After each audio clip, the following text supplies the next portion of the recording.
Well, there was some hope for a second there. For a second there, it looked like the Pistons might break their losing streak, but nonetheless, they have lost 12 straight games now after losing to the Denver Nuggets without Jokic, without Jamal Murray, without their head coach. It just keeps getting worse. You are Locked On Pistons, your daily Detroit Pistons podcast. Part of the Locked On Podcast Network, your team every day.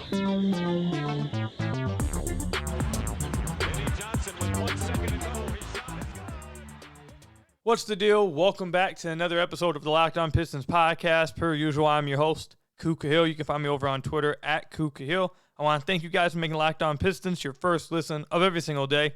We're free and available on all your podcast platforms. If you haven't already, head to the YouTube channel at Locked On Pistons. Hit that subscribe button or leave us a 5-star review on whatever podcast platform you're listening to this on. And today's episode is brought to you by FanDuel. Make every moment more. Right now, new customers get $150 in bonus bets with any winning $5 moneyline bet. That's $150 if your team wins. Visit FanDuel.com/LockedOn to get started. Today, you'll hear more about FanDuel a little later on. But, guys, I don't know.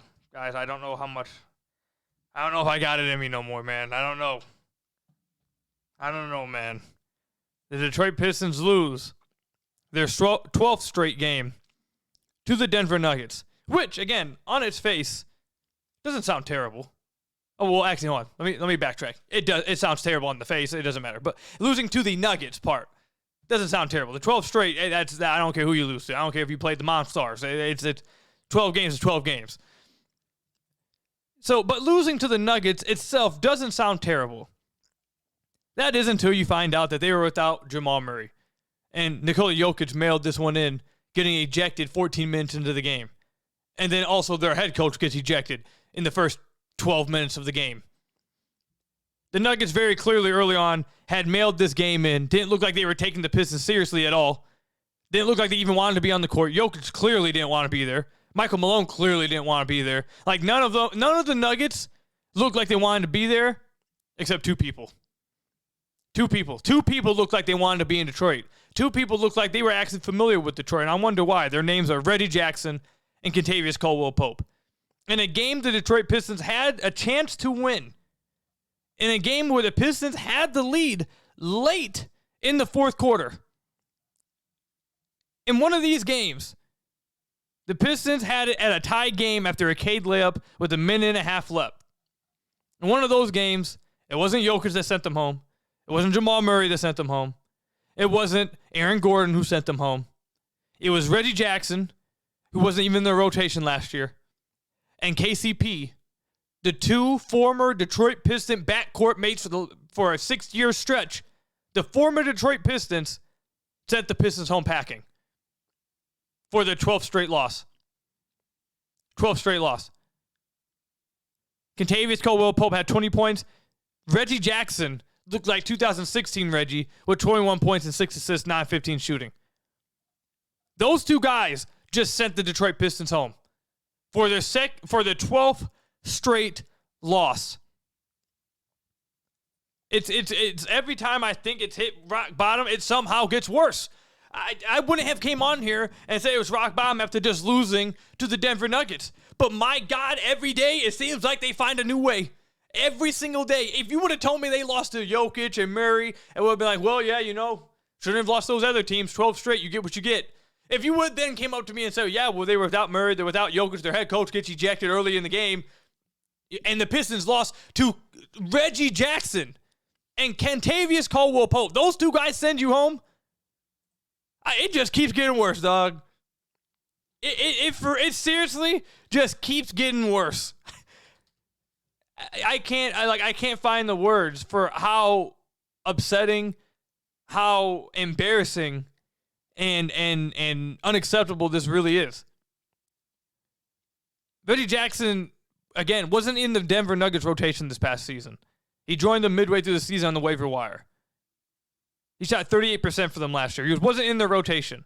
He's playing much better this year, but it's Reggie Jackson at 33 years old. There's no reason why him and Kentavious Caldwell-Pope should be the ones sending you home. I don't got nothing. I don't got nothing, man. I just don't. They started Ivey this game. Ivey played really well. 7 of 8 from the field, 17 points, 4 rebounds, 3 assists. He did have 4 turnovers. Him and Cade continue to struggle with turnovers.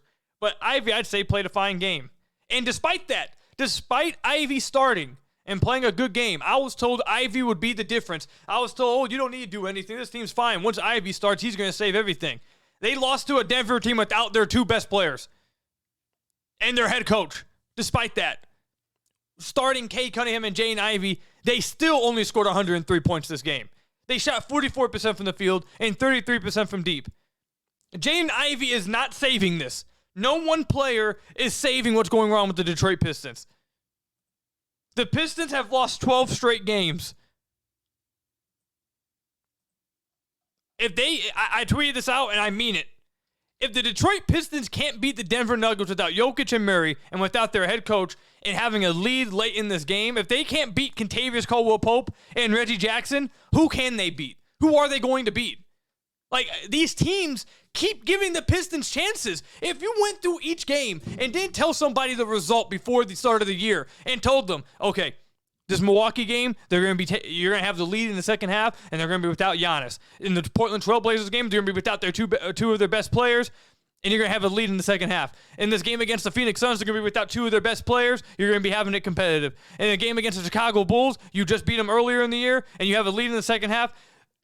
Just keep going down and down. The Atlanta Hawks, competitive game. You're going without without Trae Young. Cleveland Cavaliers, you play them without Donovan Mitchell. You go against the Toronto Raptors on the road. They're 5-7, not playing well this year. If you went through and told someone each one of those circumstances before the year, they would have said, well, the Pistons at least probably win 3 or 4 of those. It seems like those teams are wanting them to win. The Pistons literally have been given chance after chance after chance after chance by teams. They're sitting their best players out. Like, these teams are not playing their best players. They have players piecing out mid-game, getting 2 techs instantly over nothing. Jokic got ejected over nothing. I don't know what he was so pissed about. Like, he just decided he didn't want to play. They have guys giving them games, and they still can't win. I don't care if you start Jaden Ivey, bench Jaden Ivey, start Jaden Ivey. I don't care who plays. I don't care if Michael Jordan suited up. I don't know who could save this. I don't know what's going on.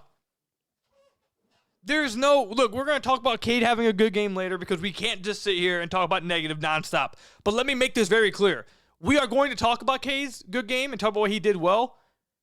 But I'm not taking there is no moral victory from this. There is no real positives from this. You lose this many games in a row and teams give you this type of chance to crack losing streaks, you have to do that. You cannot fumble these kind of opportunities. Because when you go against teams that are full strength, you can't beat them. You have no chance of beating them now. Like, I haven't seen them have a chance of being a full-strength team yet. So when you go against these teams that give you these chances to win, short-handed, teams that don't even want to be in the arena, don't want to be in Detroit. The Denver did not want to be here today. And you still lose? You get outplayed by 2 former Pistons over the age of 30? Like, bro, what... There's no excuse for this stuff, man. It just finds a way. It finds a way to get worse and worse and worse. The Pistons were down by 40 against the Toronto Raptors at one point, and I think this loss might be worse than that one.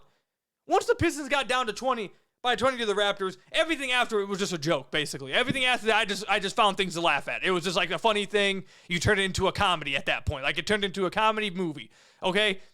This game, you see Jokic is out. Murray is out.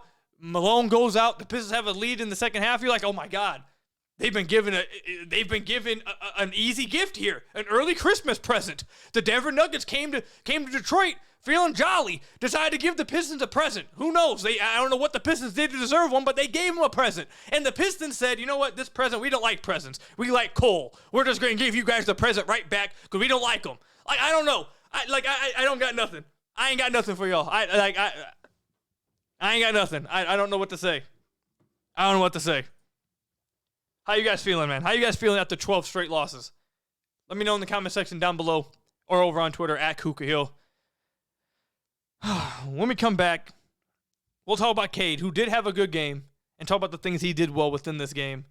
We'll break down not just his game, but some of the things that I saw that affected him in good ways and affected him in bad ways. Some adjustments I saw from Monty Williams that helped Cade, and some things that still need to be worked out to really try to give an effort to really elevate this offense. We'll talk about that when we come back. But first, I've got to tell you guys about one of our sponsors, FanDuel. Kick off the NFL season and start up with the NBA season that's just obviously 13, 14 games into the year with FanDuel, America's #1 sportsbook. Right now, new customers get $150 in bonus bets with any $5 moneyline bet. That's $150 if your team wins. If you've been thinking about joining FanDuel, there's no better time to get in on the action than right now. The app is so easy to use. There's a wide range of betting options, and when I tell you guys it's easy to use, for me, someone like me a few years ago, I had no idea how to go about any of this stuff. FanDuel is the easiest one. I loaded it up, I downloaded it, and it's self-explanatory. It's very simple. You get paid instantly. It's very, very easy. And you can do spreads on there. You can do player props. You can do over-unders and more. There's so much stuff you can do with FanDuel, and I've told you guys this many, many times. If you're a Lions fan before the season, FanDuel had the Lions, not the Pistons. The Lions as favorites to win the division and favorites to win 10-plus games. It looks like both those things are going to happen. You can bet on futures like that with the NBA season. You can still bet on some futures with the NFL season. That's the kind of stuff you can do over at FanDuel. So visit FanDuel.com/lockedon and kick off the NFL season. That's with FanDuel, the official partner of the NFL. So I want to thank you guys again for making Locked On Pistons your first listen of every single day. We're free and available on all your podcast platforms. If you haven't already, head to the YouTube channel at Locked On Pistons. Hit that subscribe button or leave us a 5-star review on whatever podcast platform you're listening to this on. That's another great way to support the podcast. So again, like I said, I want to make this very clear. I am in no ways trying to pull moral victories from this game. I am in no way trying to say you shouldn't be mad after this game, that the Pistons are in absolutely, I don't want to call it rock bottom anymore because we've used rock bottom 3 times now. I don't even know what word to use to describe it. Just bad. They're in bad place right now. No way, in any type of way am I trying to say this is not the case. But damn it, I'm telling you guys this right now. For my mental health, for your mental health, I cannot stay on here for 30 minutes again ripping this team. I cannot spend 30 minutes on this podcast again going at this team, wondering how much worse it can get, because every time I ask that question, somehow they find a way to make it worse. So maybe if I stop asking that question, it'll stop happening. I'm just going to avoid it. I'm not going to bring it up anymore, and maybe it'll stop happening. Because it literally feels like the Pistons are listening to me, and they're like, bet, hold my beer. And they go out and just make it worse. They do something worse. So I can't do it. I can't do it again. I know you guys have found a lot of fun the last few days in my misery. I'm happy that you guys have been able to find some joy, some comfort zone. Truly, I'm not even joking with that, honestly. I'm being serious. I'm glad that I bring some level of comfort and happiness to you guys today with the Pistons because of my rants and my emotional state and my, being entertaining for you guys. So I really do appreciate that. However, it's not good for you. It's not good for me if I do it again. We can't do it. We can't. So Let's move on to Cade, who did play well. He was probably, him and Ivey, I'd say, were the lone bright spots. Stanley Umude, he played well, but he's not going to play when everyone gets back healthy. And I think he's a fine two-way player, but he's not worth, talking about on the podcast right now. Like, he was aight. And Marvin Bagley actually was aight too. He actually was pretty good this game. But Ivey and Cade were very clearly, I think, the biggest bright spots. And Cade played a really, really good game. 27 points, 9 assists, 3 steals, 2 rebounds, a block, 7 of 17 from the floor, 2 of 5 from deep. And the biggest bright spot, the most bright, shining bright spot of this game was the fact that Cade drew 11 free throws. It was a season high. I haven't went back and looked, but I'd love to know if there was another game. I'm assuming there was because they didn't say it was a career high. They said season high. But I'd love to know what that other game was that he had more free throw attempts than this game. Because I can't remember it. And I can't. Not only can I not remember it, I can't remember a time he was even close to this many free throws. So, I can go quickly. Last year he had a game with 9 free throws. Let's go through his rookie year real quick. Rookie year. Free throws. He had one at 10 in the first 10 games of the year. 10. Oh, so he had 11 against Dallas in the 80th game of his rookie season. So this was a career high, if I'm looking at this correctly. That's the. I hope Cade, and again, even I'm going to say this, but the refs have to help him out. But I hope Cade really watches this game and sees that, hey, I can shoot 7 of 17 from the floor and still be hyper efficient from the floor because of how much he can get to the basket. He's third in the NBA in drives to the basket. I believe he's at 18.3. Third in the league in most drives to the basket. If he can just turn those drives into free throw attempts, he would instantly become double the efficiency that he has right now. Like, he would be so much more of an efficient player, and he would take another jump in his development. He has to be able to draw free throws. It's the biggest part right now of his game that he's missing. I think the three-point shot is actually here. I know he struggles shooting-wise from deep over the last, 6 or 7 games, but for the first 6 or 7 games, he was shooting 44%. So like I said a few podcasts ago, I think he's probably somewhere in between that, probably somewhere around 34, 35%, I'd say. And this game, he shot 2 of 4 from deep. So, and he's been hitting more pull-up threes this year. So, I think his three-point shot, when we look back at it at the end of the season, it's going to be fine. I think his three-point shot and his progression in that department, I think it's getting back to where it was in college. So, that's not what I'm worried about. I think that's coming around. The free throws, though, is what he has to adjust to and get better at. And he did a good job of it tonight. He utilized a lot of pump fakes. He went into a lot of contact with the Denver Nuggets players, and the refs were finally calling free throws or calling fouls for him. There were a few plays where it looked like the refs really just didn't want to call a foul for him. There was a few times Greg Kelser, even during the broadcast, was like, refs didn't look like they really wanted to call that one.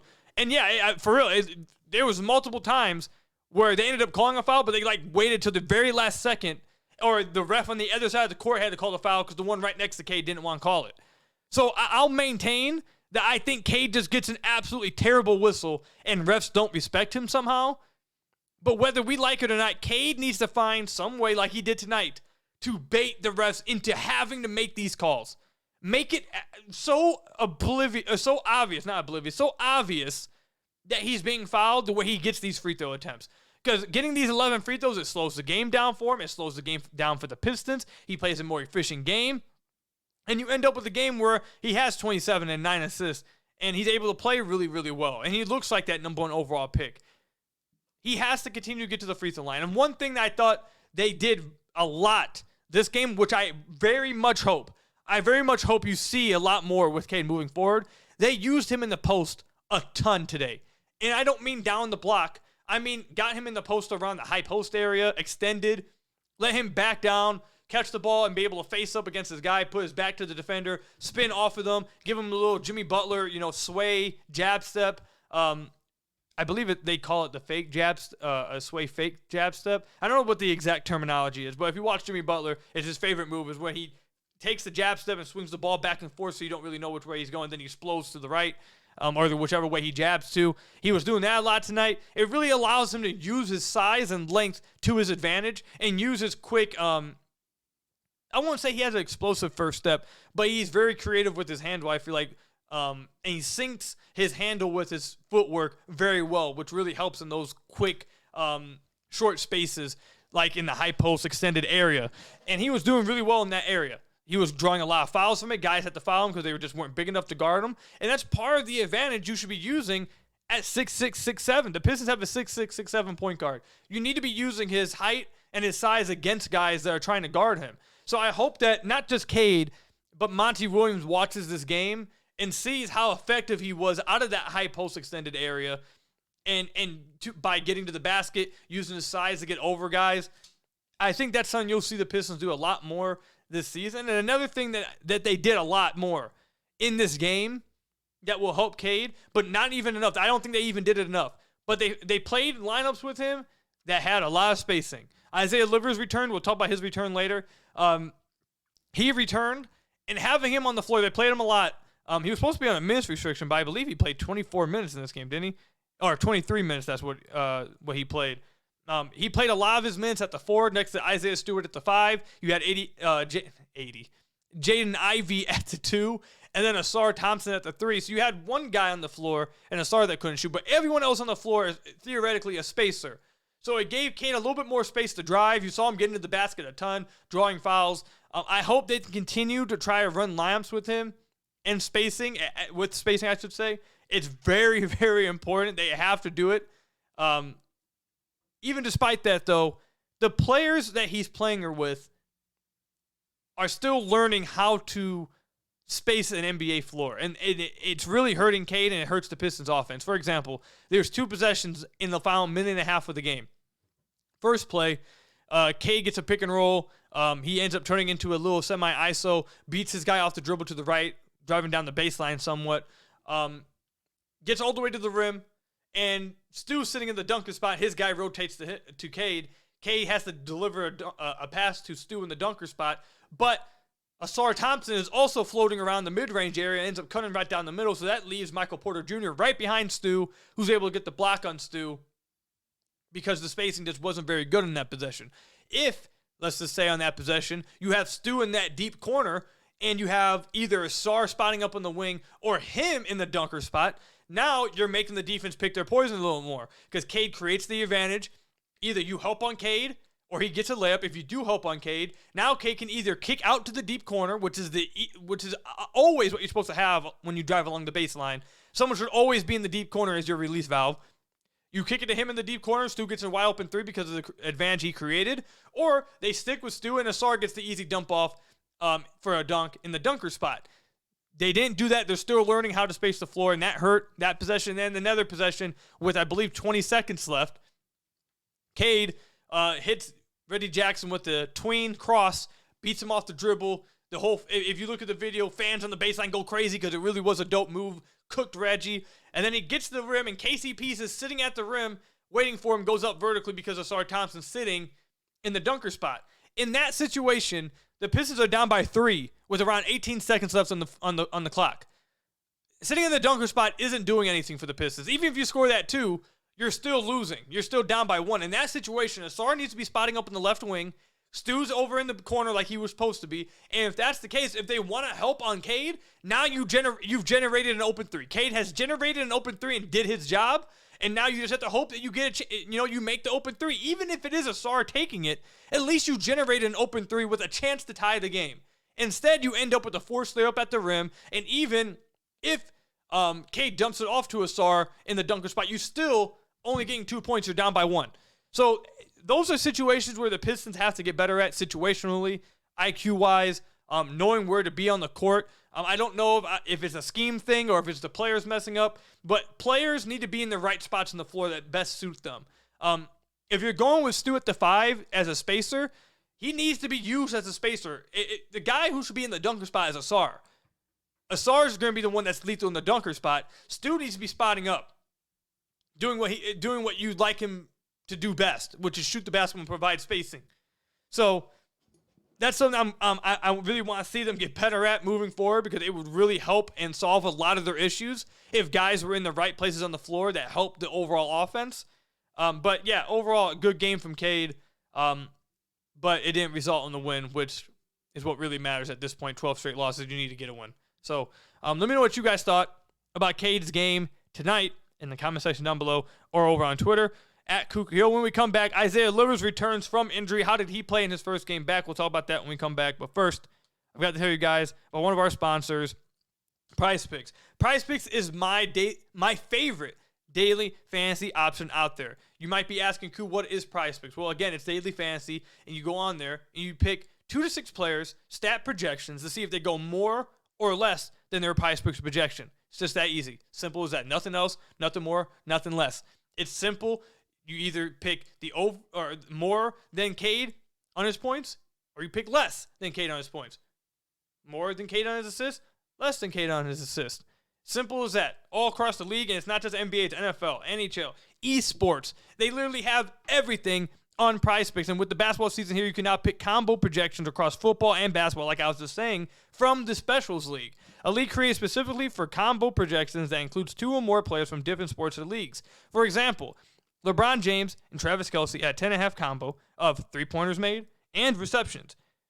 PrizePicks even offers a reboot policy so that your entries stay in play even if one of your players gets injured. For football and basketball games, if you have a player who exits the game in the first half and does not return in the second, that player is rebooted. PrizePicks is the only daily fantasy platform with an injury insurance policy, and for those of you guys who have been active in daily fantasy, you guys know that's big time.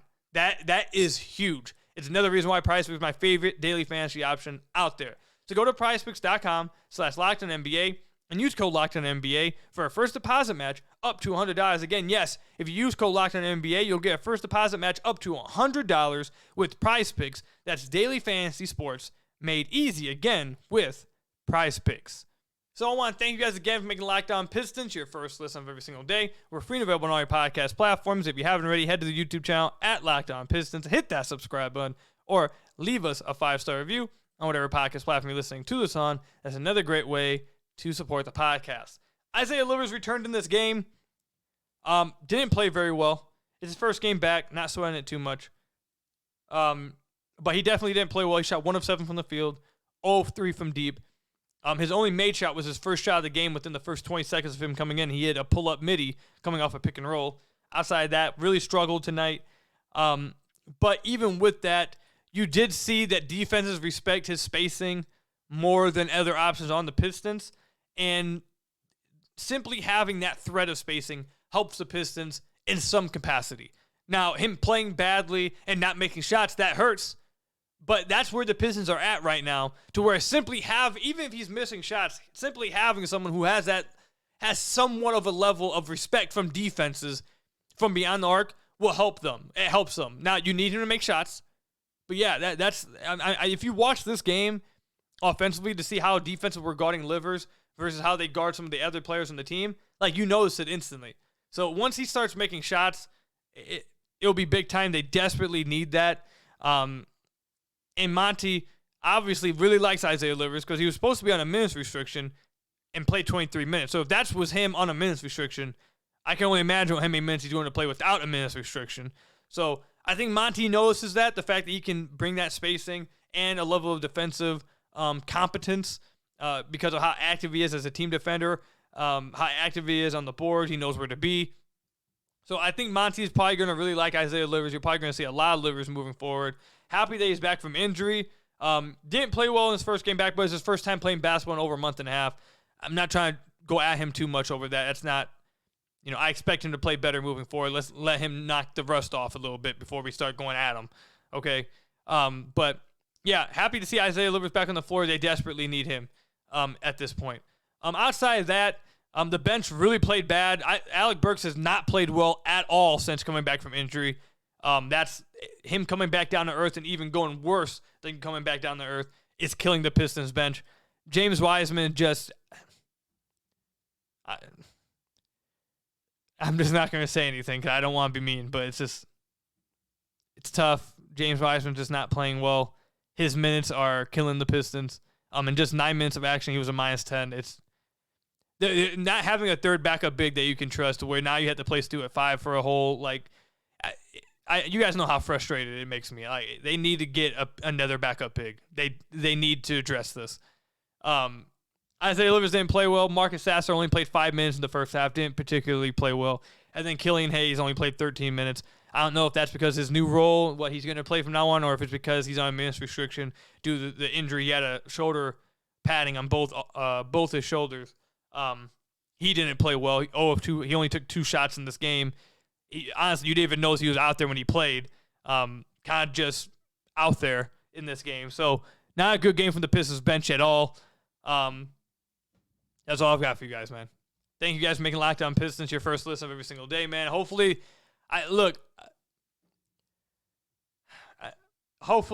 they can beat the Wizards. That's all I'm going to say. Hopefully the Pistons beat the Wizards, because if they don't, man, oh man, it's going to get really bad. Really, really bad.